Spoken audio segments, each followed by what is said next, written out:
Hello friends, you are most welcome on my YouTube channel B R Kumar sir English tutor. Friends, adjective के बारे में अपन बात करने जा रहे थे। आज बड़ी महत्वपूर्ण एडजेक्टिव्स है और जिसका नाम है इंट्रोगेटिव एडजेक्टिव। वीडियो को अंत तक देखना, अच्छे तरीके से यहाँ समझनी होगी आपको इंट्रोगेटिव एडजेक्टिव्स, क्योंकि इसमें खास बात यह है कि इंट्रोगेटिव शब्द पहले भी आया था इंट्रोगेटिव प्रोनाउन के अंदर। तो कुछ विद्यार्थी यहाँ कंफ्यूज रहते हैं। वीडियो को अंत तक देखिए और बात को स्पष्ट करने की कोशिश कीजिए। क्या मतलब हुआ इसका? प्रश्नवाचक। क्या मतलब हुआ बोलो? प्रश्नवाचक विशेषण। यानी कुछ ऐसे विशेषण भी होते हैं जो क्वेश्चन बनाते हैं। क्या बनाते हैं? क्वेश्चन बनाते हैं। तो सीधे सा शब्द यहाँ पर बनता है आस्किंग क्वेश्चन। कि काम क्या होता है इसके अंदर? आस्किंग क्वेश्चन, प्रश्न पूछा जाता है। पर प्रश्न पूछने के साथ साथ ये काम किसका करता है? इंट्रोगेटिव एडजेक्टिव का काम करता है। तो अपन सामान्य वे में अगर इसके बारे में डेफिनेशन की बात करें तो यहां पर शब्द आएगा जैसे a word used for a noun. एक ऐसा शब्द जो a word used for a noun जो क्या करता है? दैट अराइजेस क्वेश्चन, अराइजेस जो उठाता है। क्या उठाता है? क्वेश्चंस। किसके लिए? किसके लिए उठाता है क्वेश्चन? For the noun. उस नाउन के लिए उठाता है। For the noun is called as adjectives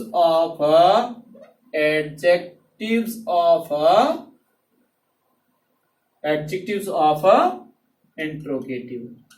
वह क्या कहलाती है? प्रश्नवाचक बन जाती है। कैसे बन जाती है प्रश्नवाचक? क्योंकि ऐसा शब्द होता है जो किसी नाउन के लिए आता है और उसमें वह क्वेश्चन उठाता है। क्या करता है? क्वेश्चन बनाता है। वो भी किसके लिए? उस नाउन के लिए ही बनाता है। इस वजह से वह क्वेश्चन अर्थात बनने के कारण इंट्रोगेटिव एडजेक्टिव बन जाता है। अब ये शब्द कौन कौन से होते हैं मित्रों? ये शब्द होता है विच, ये शब्द होता है हुज और शब्द होता है व्हाट। हम अलग अलग रोल में देखेंगे तो ये एक बार तो एडजेक्टिव का काम करते हैं, परंतु दूसरी बार ये वापिस अपना रूप बदल देते हैं। कैसे रूप बदल देते हैं? आओ हम स्थिति को थोड़ा सा स्पष्ट करने की कोशिश करते हैं। यहां पर देखते हैं तो ये एडजेक्टिव के रूप में रोल निभा रहे हैं। कैसे रोल निभा रहे हैं? कि एक एग्जांपल लिया कि विच वे शुड वी गो। हमें किस मार्ग जाना चाहिए?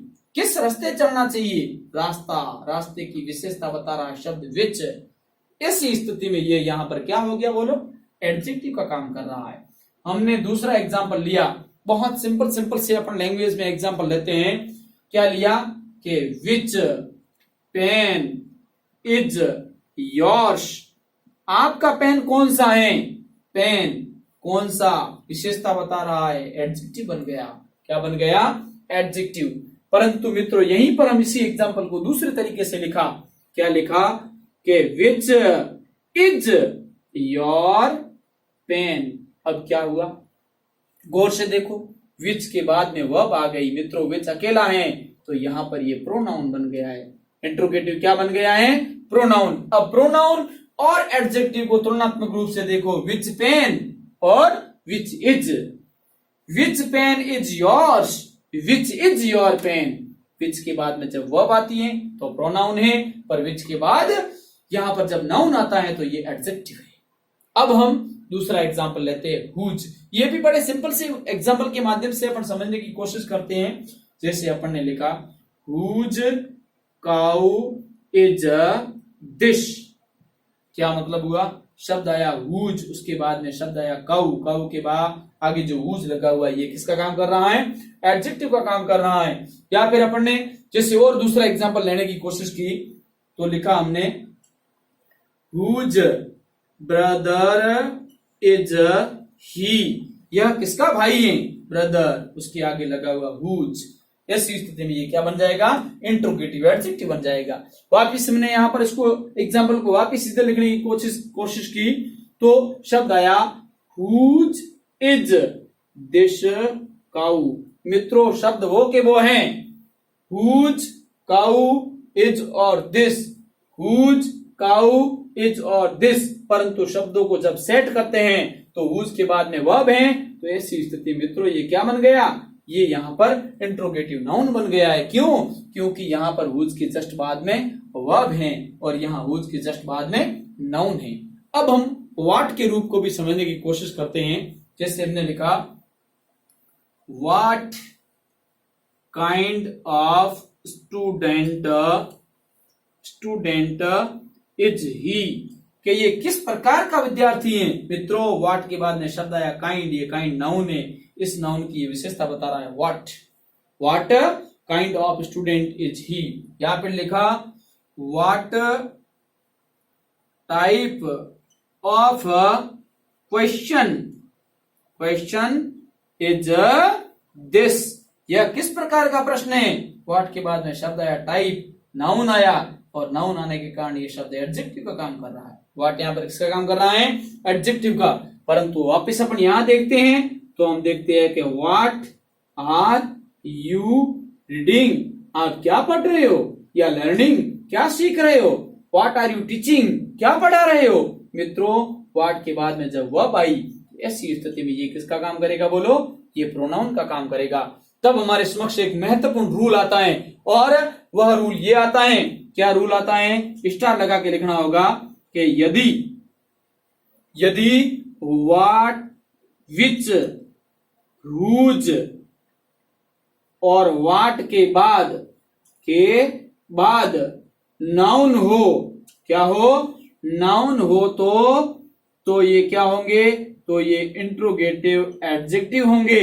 परंतु इनके ठीक बाद, इनके किसके, विच, हुज और व्हाट, इनके ठीक बाद वर्ब हो, क्या हो, वर्ब हो तो हमेशा क्या होगा, तो ये इंट्रोगेटिव प्रोनाउन का काम करेंगे। किसका काम करेंगे, इंट्रोगेटिव प्रोनाउन का काम करेंगे। तो ये बहुत सामान्य शब्द थे। उम्मीद करता हूं कि आपको तुलनात्मक रूप में कि ये इंट्रोगेटिव एडजेक्टिव कब बनते हैं और इंट्रोगेटिव प्रोनाउन कब बनते हैं जरूर समझ में आए होंगे, क्योंकि ये बहुत सामान्य वे में अपन ने लिखा है और इस तरीके से समझी हुई बात कभी आप भूल नहीं सकते। तो अच्छी तरह से और एग्जाम्पल के माध्यम से इस बात को स्पष्ट करने की कोशिश करना, समझने की कोशिश करना। अब हम वीडियो के अंत में हमेशा की तरह जो बात देखते आए हैं वही चीज यहाँ पर भी आज एक प्रोवर्ब्स के माध्यम से इस टॉपिक का एंड करते हैं। बड़ी सिंपल सी यहाँ पर प्रोवर्ब है, ऑल इज वेल। शब्द आपने सुना होगा ऑल इज वेल, कब, दैट एंड्स वेल। हिंदी में क्या कहेंगे, हिंदी में हमेशा सुनते आए हैं कि अंत भला तो सब भला। अंत में जो बातें अपन ने समझी हैं, समझ में आई होगी उम्मीद करता हूं। आप कमेंट बॉक्स में जरूर लिखें और वीडियो अच्छा लगे तो मित्रों के साथ शेयर करें। All the best, bye.